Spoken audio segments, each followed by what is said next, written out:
When we vote you, yeah, when we vote you chairman.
My name is Chris Hawkins. I'll be your moderator this morning, as I have been for the past 150 years or so.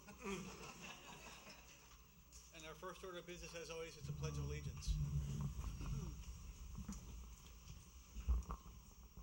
Pledge allegiance to the flag of the United States of America and to the republic for which it stands, one nation, under God, indivisible, with liberty and justice for all. Thank you. I'm going to go over, everybody hopefully has a copy of the rules or had a chance to grab a copy of the rules. Just going to hit on some of the highlights. The first most important thing is that this is your meeting, not my meeting.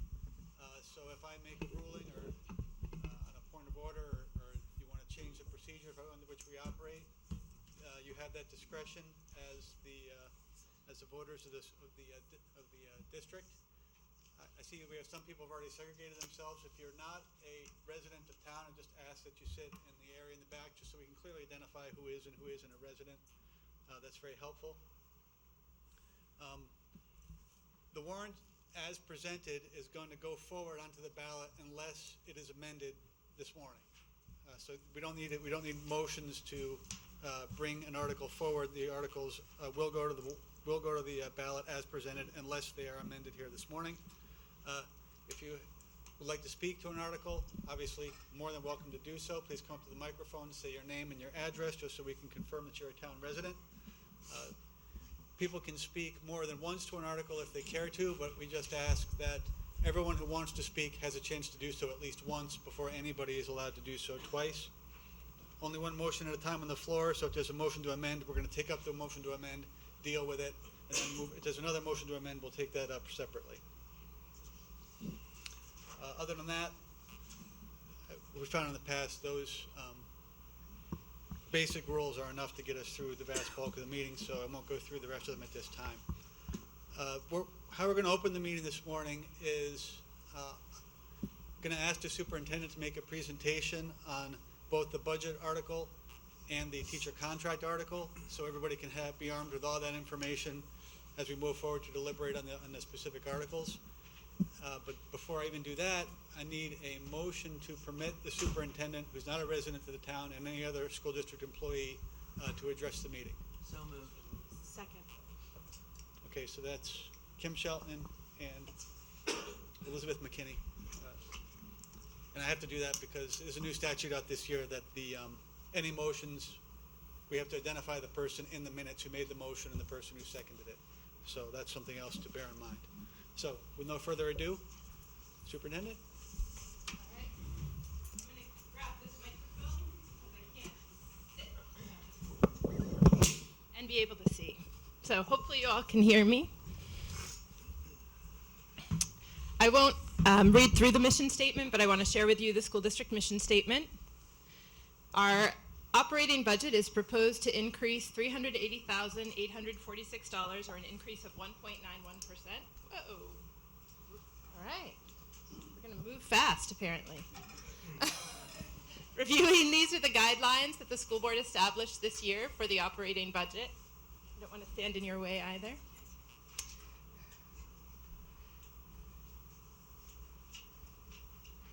So those are the parameters that we began our work with. Again, the $380,846 increase. Where does that money go? No surprise, the vast majority of it goes to salary and benefits. You can also see, as you are familiar with the construction happening in our schools, that we have another 11% that goes to debt service.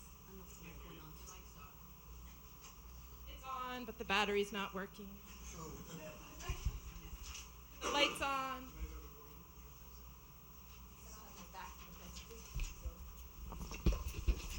It's like theater. I'm okay.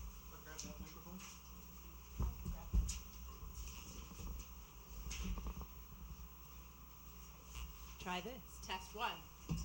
It's really for the audience at home. I'll just have to talk loud. Use my teacher voice. So again, 71% to salary and benefits, 11% to debt service. And you can see where the remainder goes in those small pieces. Enrollment is projected to increase slightly for next year. You can see we've been trending up at the elementary level, and our high school numbers, middle and high school numbers, are also slowly beginning to increase. So we're projected to be at 1,103 students for fiscal year 2020. Major changes for the upcoming fiscal year include the addition of a district social worker position. A .4 behavioral counselor position has been moved to grants, so that's coming out of the operating budget and into our grant funding. The addition of the school resource officer, while that position is in place this year, that was not in last year's budget, so it's formally being entered into the budget this year. The reduction of the assistant superintendent position, which was offset by the addition of assistant principal and teacher leader funds, so we now have 2 assistant principals in each school who also oversee special education at the building level. An increase to our technology replacement equipment of $101,500, and I'll talk about that again later. But last year, the funding for our technology equipment, it's not an increase in funding, but last year we budgeted to take those funds from our technology reserve fund. And then an increase of 1% to our base wages for our support staff, and another 1% to the admin. Health insurance is projected to decrease by a little under 1%. Transportation is increasing by 7%. We have 7 additional students projected to attend the Seacoast School of Technology in Exeter. 2 additional paraprofessionals for the junior senior high school, one to oversee what's called VLAX, a full-time custodian for the last quarter of the year. So our 50,000 square foot addition at the junior senior high will come fully online next spring. And so in order to keep up with the cleaning of that facility, we're adding an additional custodian at that time. And then $60,000 for roof repair, which is offset by elimination of modular payment. And those of you who are here may remember that while we were doing lots of renovation to our buildings, the roofs, which were on, were not included in that project because of the lifespan and life expectancy of those roofs. If we look at our budget by function, and if you can track across the summary sheet that was provided for you, this is the regular education section. That budget, because we have a separate article for our teacher contracts, is going up only about $7,000. Health insurance, again, is included there. That's where you will find the additional paraprofessional at the junior senior high school. Feedback everywhere. I'm not sure where I'm going to stand. The added days for teacher leaders. So our teacher leaders, there are a dozen of them in the district, work an additional 10 days beyond the school year. And then additional textbooks for the junior senior high. In special education, again, remembering that our teacher contract and salaries and benefits are not included, you see a decrease of about $43,000. In part, that's because our building coordinator was budgeted in the general teacher line as opposed to the admin line, so that correction was made in this year's budget. We have added a full-time nurse to address health needs of students with special educational needs, and we've seen an increase in what are called contracted services, or people we pay to come into the district on a part-time basis to provide specialized support. English language learners, or ELL, that decrease is simply brought about by a change in personnel. And then enrichment, we've added some additional funds to support an artist in residence program at the elementary school. Vocational programs, again, I mentioned we have 7 additional students at the junior senior high participating in SST based on our projections. Again, we've seen an uptick in the number of students at the junior senior high.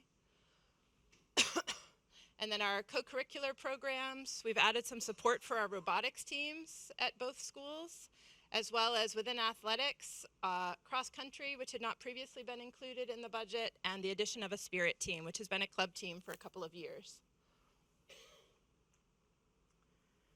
Within our support services function, again, the addition of the district social worker. Then you also see some miscellaneous changes in personnel there. And then finally at the bottom, the addition of the school resource officer. Again, we contract with the town for that service. This is where you see the reduction in the assistant superintendent position. Again, that position, we reduced an administrator at the district level to provide an additional administrator at the school level. An increase in course reimbursement. So we have a number of teachers right now who are participating in a master's program offered through Southern New Hampshire University focused on competency-based education, which is one of the areas the district set out to work on several years back. And then we see, again, that increase in technology replacement equipment, which was previously charged to our capital reserve funds.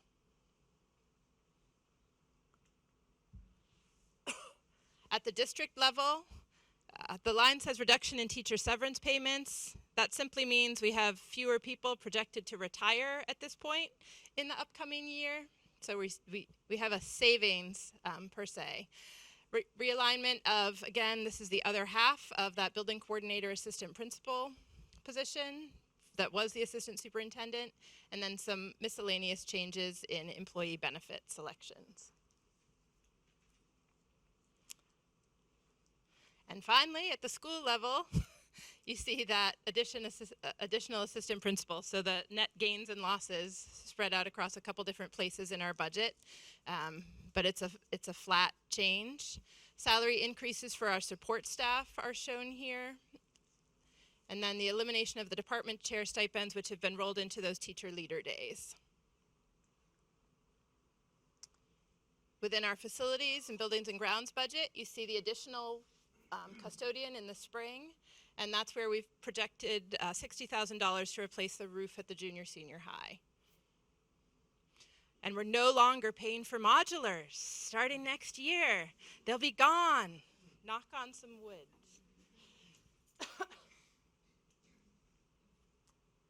2700s are our transportation lines. So you see for both general education and special education transportation, we're projecting an increase of $59,739. That includes a 7% year-over-year increase that's built into our contract with First Student, our contracted provider. And special ed's increases are due to out-of-district transportation required by individual education plans, or IEPs. Nearing the end, our lunch and recess monitors, slight increases due to that 1% increase on the base for support staff. There goes the modular payment, $59,402 out of your budget. And then you see a transfer for food service. So that is to offset employee benefit changes. We've had some years where our food service employees haven't necessarily elected benefits, but it's always been available to them. And again, to offset that cost, we're projecting a transfer to that fund of $27,000.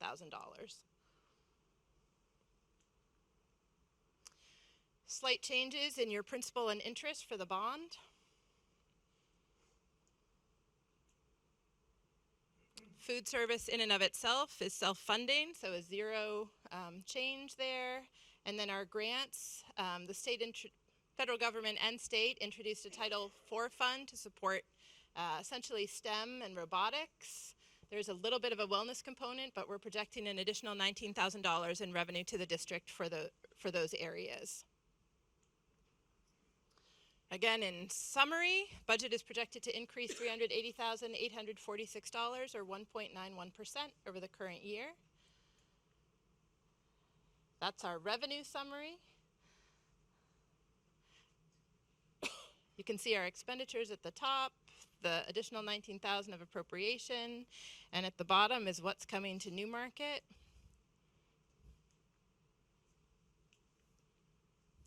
So a total tax increase of 43 cents per $1,000 of valuation, or an increase of $120.40 on an average $280,000 home in Newmarket. The default budget. So there were some changes to legislation in 2018 that have resulted in changes to default budget calculations. Historically, we're used to seeing the default budget be a little bit higher than the projected operating budget. That is no longer the case in most places around the state.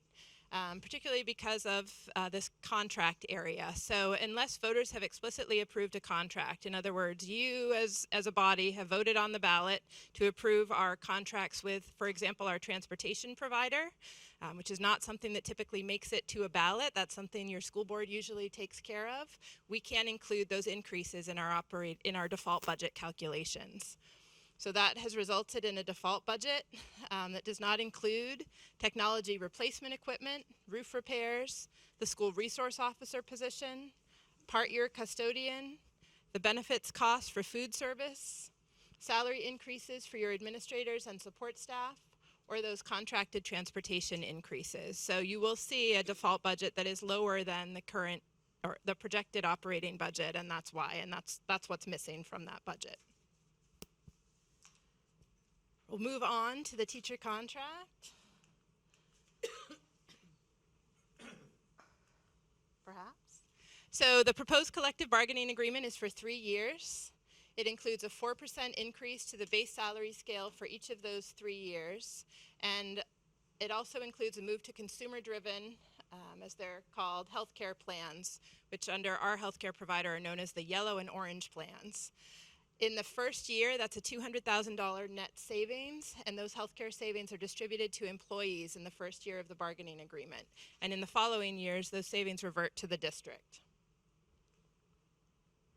Why? This was proposed and adopted by the board because it helps to attract and retain employees, bringing your salaries closer to state and regional median.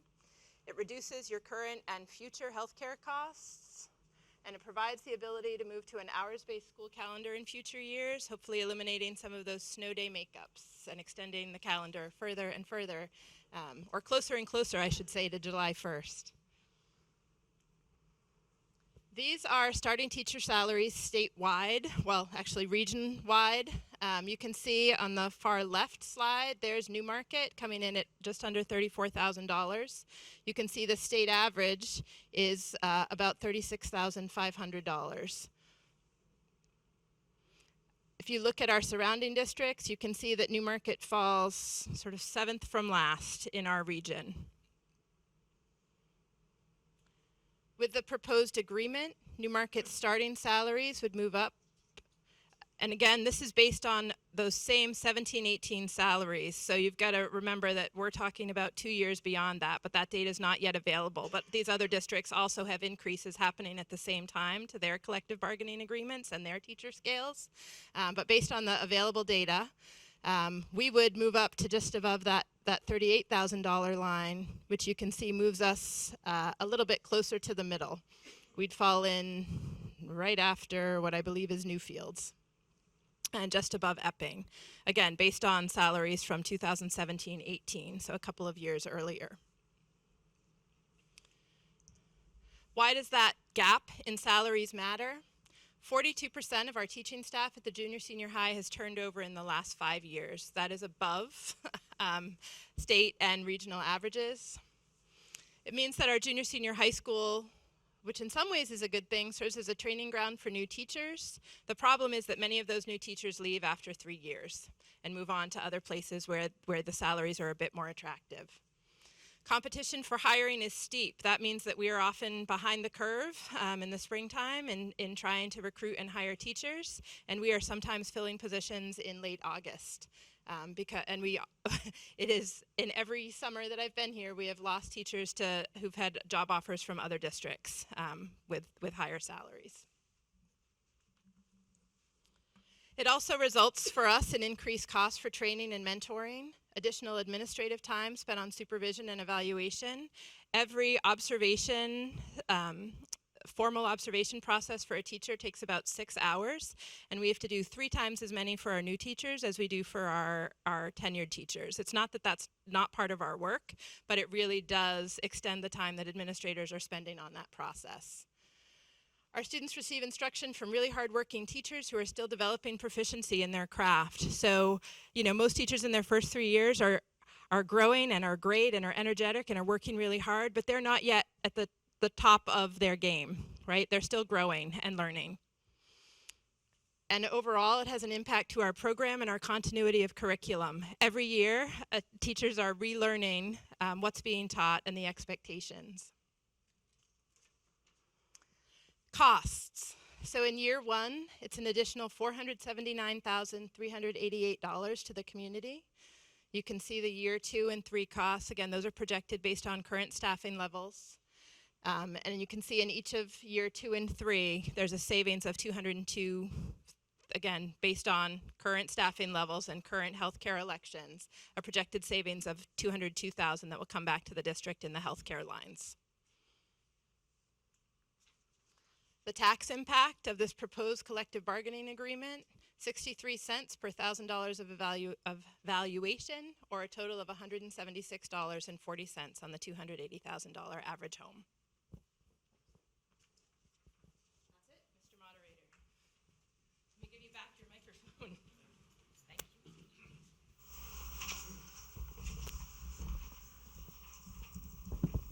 Thank you, Meredith. Okay, so the first article, which I'm not going to read, is simply to choose the school district officers for the coming year. That information has been published, and I don't remember most of who the candidates are anyway. So we're going to move on to Article 2. Article 2 is, shall the Newmarket School District raise and appropriate as an operating budget, not including appropriations, by special warrant articles and other appropriations voted separately, the amounts set forth on the budget posted with the warrant, or as amended by the vote of the first session, for the purposes set forth therein, totaling $21,009,877. Should this article be defeated, the default budget shall be $20,786,178, which is the same as last year, with certain adjustments required by previous action of the Newmarket School District or by law, or the school board may hold one special meeting in accordance with RSA 40:1 1310 and 16 to take up the issue of a revised operating budget only, recommended by the school board 5-0 and recommended by the budget committee 9-0, majority ballot vote required. And as a note, this warrant article on the operating budget does not include appropriations in any other warrant article. If passed, it is estimated that this article will result in an increase of 43 cents over the previous year's school tax rate of $21.69, which will result in a new estimated tax rate of $22.12. If defeated, it is estimated that this article will result in an increase of 13 cents over the previous year's school tax rate of $21.69, which will result in a new estimated tax rate of $21.82. And the reasons these things are estimated is because the assessments, when the assessment process is complete, then these numbers will be finalized. That being said, is there any comments, questions about warrant article number 1, or number 2, excuse me? Yes, sir. Is it appropriate to ask questions about the presentation? Yeah, if you just want to step to the microphone and tell us who you are. Hi, Tim Dempsey, 12 Garrison Road. How are you? Good morning. Good morning.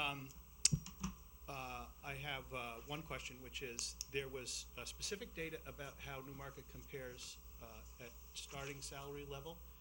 Is any research done to see how Newmarket compares at kind of mid-career level or at late career level? Just out of interest. Just on point of order, that's technically Article 3, so I don't know if you want me to answer that now, or?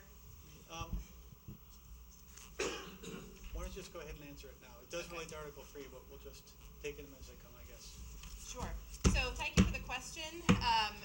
End career, our gap, I don't have a slide to pull up for you for that, but the school board did look at that data as a part of its preparations, and as certainly did our Teachers Association. End career, we have a similar gap. It actually widens a little bit. It is about $10,000 to $15,000 for some of those high-end neighboring districts, and sort of trickles along. Mid-career, the challenge with mid-career is that every district has slightly different numbers of steps. So some districts have 10 steps in their collective bargaining agreement, some have 25. So it's a little bit harder to gauge that. There's an average teacher salary piece that's available across the state. But again, it's not an apples-to-apples calculation. It has a little bit to do with the degree that a teacher has earned. So some have bachelors, some have masters, some have masters plus 15 or masters plus 30. So unfortunately, that piece is a little harder, but we do know that top-of-scale salaries for, again, particularly our region as we looked at it, and statewide are significantly higher. I'm sorry, There's, The surrounding there's a are higher. You can't, but if I can just say one other thing. Some folks came in while the superintendent was speaking. If you haven't checked in, please check in with the supervisors of the checklist. Sorry. I think my math is maybe rough. Tim Dempsey, 12 Garrison Road. The increase in the tax rate is somewhere in the order of 43 cents on $21. I did the calculation a minute ago. Is let's see, 4? Is that how much? What is that? 3 or 4? It's higher than the rate of increase in the budget, and I'm just curious as to why it's not roughly what the increase, the same percentage as the budget increase is. Well, hi, Lisa Ambrosio, I'm the school business administrator, and I do the calculations for the tax rate. You have a form in your hand that explains the tax rate. It's a combination of the expenses less revenues. So it's not a straightforward percentage change, so you have to take all the expenditures less the revenues and come up with what that total appropriation is over the assessed value of the town. So that's in simple terms how it's done. So mathematically, it's an equation that's calculated. I've never really had that question comparing that percentage change to the budget change. I'd have to. Yeah, I think it's in part because the assessed value changes for the community as well. So those numbers are over a different base on a year-to-year basis for the town. So the town's projected. I can't have my glasses. So the on. yeah. Let's see.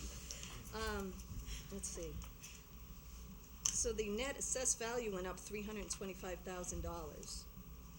So if you look in the bottom of the revenue sheet in the gray, there's an increase in the net valuation of the town. Oh, actually, I said that wrong. That is the assessment of the budget. So the town's assessed value, when I do this calculation, I hold it flat.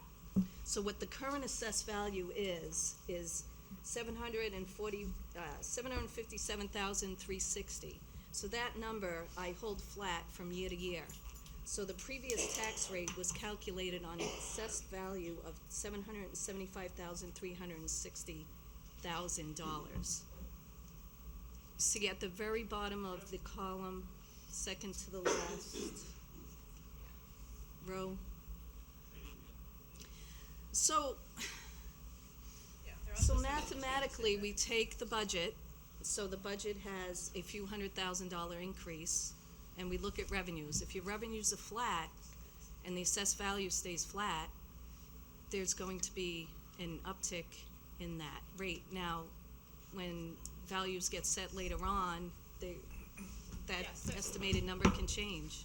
And if you track down the revenue increases, you can see there's a $9,000 increase in kindergarten aid, $19,000, I'm in the very right-hand column, in grants, $2,800 in local grants and reimbursements, and then you see a $59,545 increase in adequacy aid. So those revenue increases offset a portion of the budgetary change, and again, then it's netted out over the town's total valuation. It would be more of a coincidence if it was the same percent, honestly. Thank you. Nicole Benson, good morning. Hi, good morning, Nicole Benson, 12 Mockingbird Lane. You guys have hashed this out all year long, so I'm not like questioning numbers or anything, but I do have, one thing that stood out to me is that you were basing, I don't know if it was Article 2, the budget, or the teacher contract, you guys whizzed through this, which is fine, you guys are, you know this in and out, but you were basing it off of a classroom size of 18 to 20 students in the classroom. Is that best practices, and is that what we're currently doing? It just seems a little high to have that many bodies in a classroom for students, and maybe that could also speak to Article 3 and why teachers might be like, whoa, it's a lot of kids in a classroom. Just wondering if is that what we're currently doing? The school board is working on developing a policy for class sizes, so that does not exist currently. So when we looked at the plan for the goals, and I'm not sure what that goal specifically even said, I don't have it in front of me, what do we say, we're gonna cap it at 18 to 20? And basically what we do with that is work with Meredith in terms of subject area, age of students, and all those things to determine what the best practices are. And we are well below those and have been consistently, if I'm not mistaken. On average, yes. So the goal is to have the classes as effectively small as possible within budgetary guidelines, obviously. We don't want to, there's no need for us to have super large classes because we don't have the student population to require it, but we're working on a policy to determine so everyone can know what the class size will be or ideal class size will be at each class. Okay, so that number is strictly for budgetary concerns, but it is not our best practices, and it's not something we goal or shoot for No. in a classroom. Exactly. Okay, perfect. So we're used to, with the increase of population, my oldest, we had maybe 14 in the classroom. Some classes we had 5. We've had an increase of population, a decrease in teachers. We're gonna have to bundle up right now. And we're trying to, what we try to do with Meredith, say 18 to 20. I'm not thrilled with it, but my teachers can handle it. We're doing well. I think right now we have to just keep moving forward till the construction's over. Okay, because I see that 42% change in teacher turnover and having new teachers come in. Being a teacher myself for the first time, that whether in high school or elementary school, that gets a little dicey sometimes with a lot of personalities. And if we're going to go to homogeneous instruction, is that that I can imagine that being even more dicey if I don't have a para or an aide in the room to assist with any behavioral or any other things that I need to work with. So I'm just trying to meld that all together and look at this operating budget and see, wow, we got a lot of moving factors here. And it's going to be, we're going to have to, our tax rate's definitely going up. And the other thing is VLAX, we have a paraprofessional overseeing VLAX. VLAX is an internet course, is this correct? Or an online course, just for people at home. So we need a paraprofessional. Is that like a period in the day, or is that more, is this core classes we're teaching VLAX on? So what's going on there? It depends on the student. I mean, there are some students that use it for credit recovery. There are other use it to take classes that we don't offer at the school. And the question came from Principal Mazzoni in terms of the students that were, there's a lot of independent skills required to fulfill those classes. And there are some students that may need to take a VLAX course that are not able to have that. And so he suggested that we add a paraprofessional to help guide people through the classes. Okay. If they need be. And we're upticking in our high school population. Are we going to have room in our high school after this renovation? Yes. Yes. Good. All right. Yeah, Thank you. I know. Mr.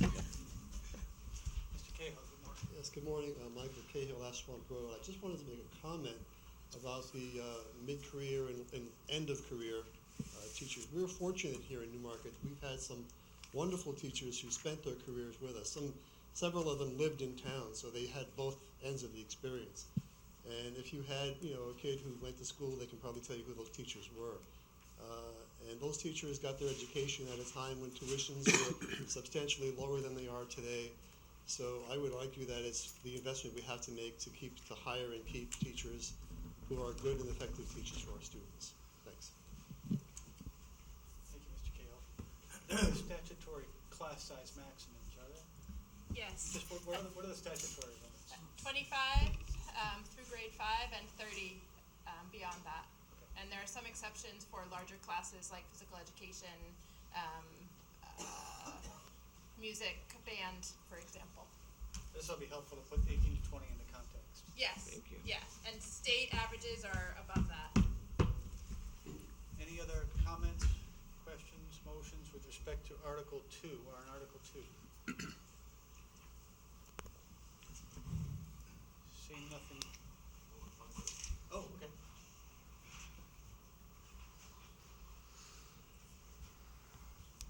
Good morning, my name is Mickey Burns, I live at 145 Ash Swamp. I am a member of the Budget Committee, but I wanted to take a quick moment and speak and just share some ideas inside of the sort of a fair exchange of information for folks when they look at this ballot. I think one of the things that we talked about in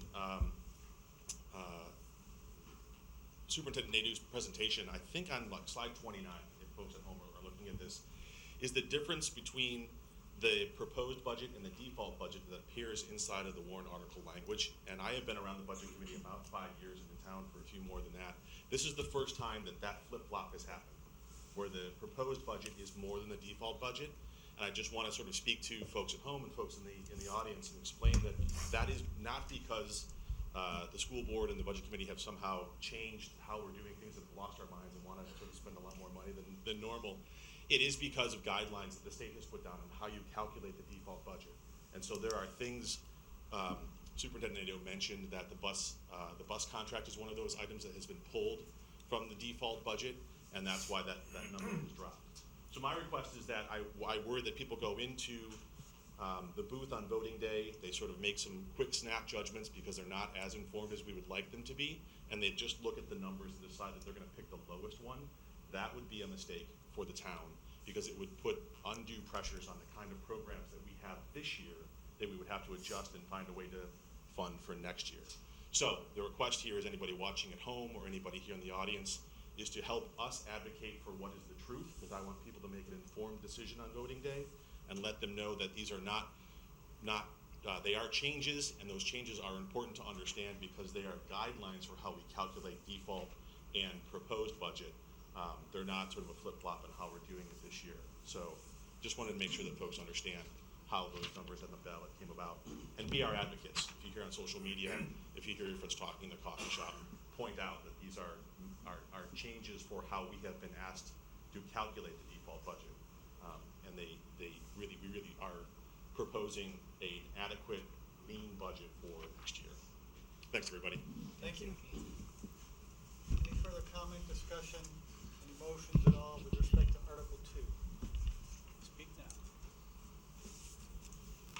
Seeing none, Article 2 will proceed to the warrant as presented. Moving on to Article 3, which we've had a presentation on. This is the teacher contract warrant. Shall the Newmarket School District vote to approve the cost items included in the collective bargaining agreement reached between the Newmarket School Board and the Newmarket Teachers Association, which calls for the following increases in salaries and benefits at the current staffing levels over those paid in the prior fiscal year. For the year 2019-2020, an estimated increase of $479,888. For the year 2020 through 2021, $451,210. For the year 2021 through 2022, $469,094.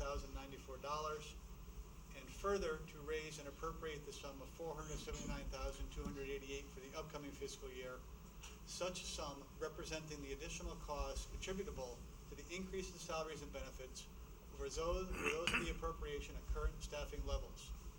Recommended by the school board 3-0 and recommended by the budget committee 7-0. The estimated tax impact of this warrant article is 63 cents, majority ballot vote required. Any discussion on Article 3? Yes, sir. Good Hi morning there. again. Tim Dempsey, 12 Smith Garrison Road. Is this an estimated tax impact of 63 cents per tax year, or 63 cents one time only? Because those are, I assume those are increases of, let's just call it $500,000 each year. Yes. It's tax increase for the current year only. 1 year. So therefore, if I may, we can expect that there would be a similar, since those are similar amounts, then each subsequent year there would be a similar increase of 63-ish cents. If one was to assume that revenues don't change Yeah, and yeah, assessed per the value. Yeah. earlier conversation, Yeah. yeah.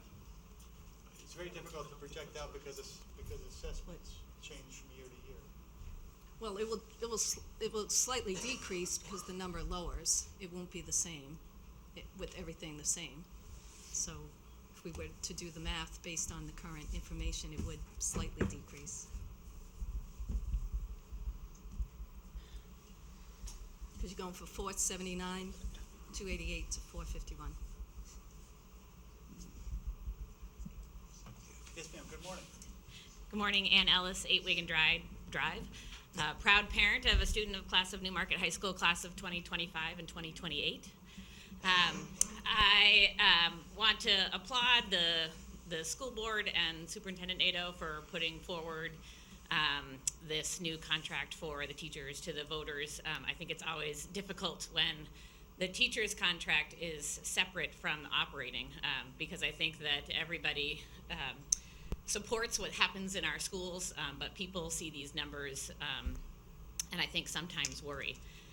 The statistic up there that concerns me the most is the amount of turnover among our teachers. We have worked hard to fix our facilities problems, and where the end of that tunnel is certainly in sight.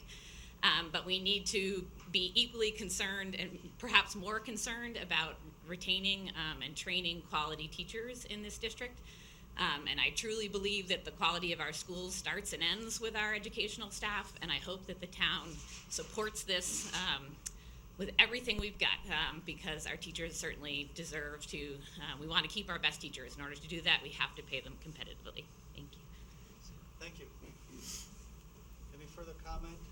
Any motions at all with respect to Article 3? Can I make a motion to restrict reconsideration of Article 2 We haven't, or not? Do we make a motion to are you a vote? resident of the town? Yes, Okay, let's deal with Article 3. okay. See if there's any further comment on Article 3, then we'll take up your motion. Okay, thank Is you. there any further comment on Article 3? Seeing none, Article 3 is going to proceed to the warrant as presented.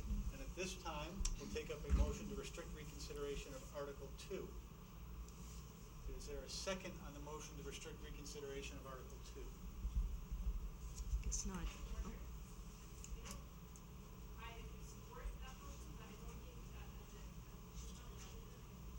I am a resident. She is. Yes, I asked her. a new resident. Councilor Weinstein, please pay attention. Oh, now everyone That's what I knows. asked her. I'm living in town, yeah. I will make the second. Vested That's interest. Mickey Burns seconding the motion. From Lisa Ambrosio, yes. Lisa Ambrosio making the motion and Mickey Burns seconding the motion. Is there any discussion on the motion? The motion to restrict reconsideration of Article 2.